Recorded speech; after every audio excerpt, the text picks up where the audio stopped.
উমরকে ডাক দিয়া কয়, ও উমর, ঘুম থেকে উঠো, ঘুম থেকে উঠো। আমার মা কান্না করে কান্না করে।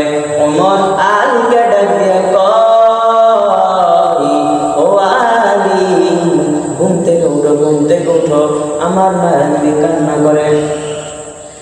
আলী উসমানকে ডাক দিয়া কয়, ও উসমান, ঘুম থেকে উঠো, ঘুম থেকে উঠো, মায়ের নবী কান্না করে। সবাইকে ডাক দিয়া আমার মায়ের নবী দরবারে হাজির হয়ে গেলেন। যাইয়া দেখে আমার মায়ের নবী ফুফায়া ফুফায়া চোখে পানি ফেলায় ফেলায় কান্না করে। আর আল্লাহ তাআলার কাছে আমার মায়ের নবী ওই বিষয়গুলো আল্লাহ তাআলার কাছে জানায় দেয়। যখন আল্লাহ তাআলার কাছে এই দোয়া করতে লাগলেন, তখন আবু বকর ওই নবীর দরবারে হাজির, উমর নবীর দরবারে হাজির, উসমান নবীর দরবারে হাজির হয়ে গেলেন।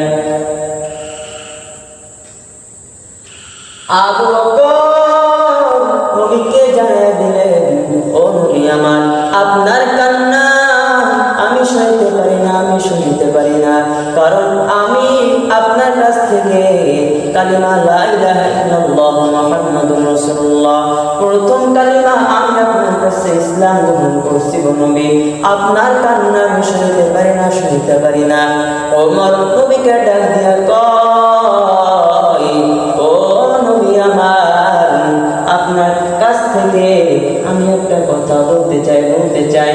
313 জন সাহাবী এই যুদ্ধের প্রান্তে যুদ্ধের জন্য আসছে মায়ের নবী।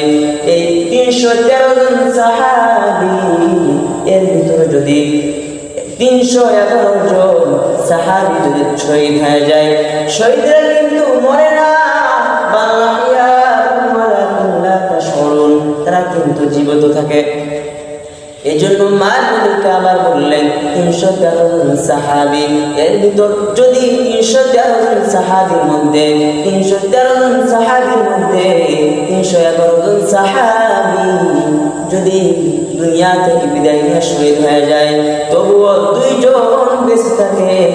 আমি উমর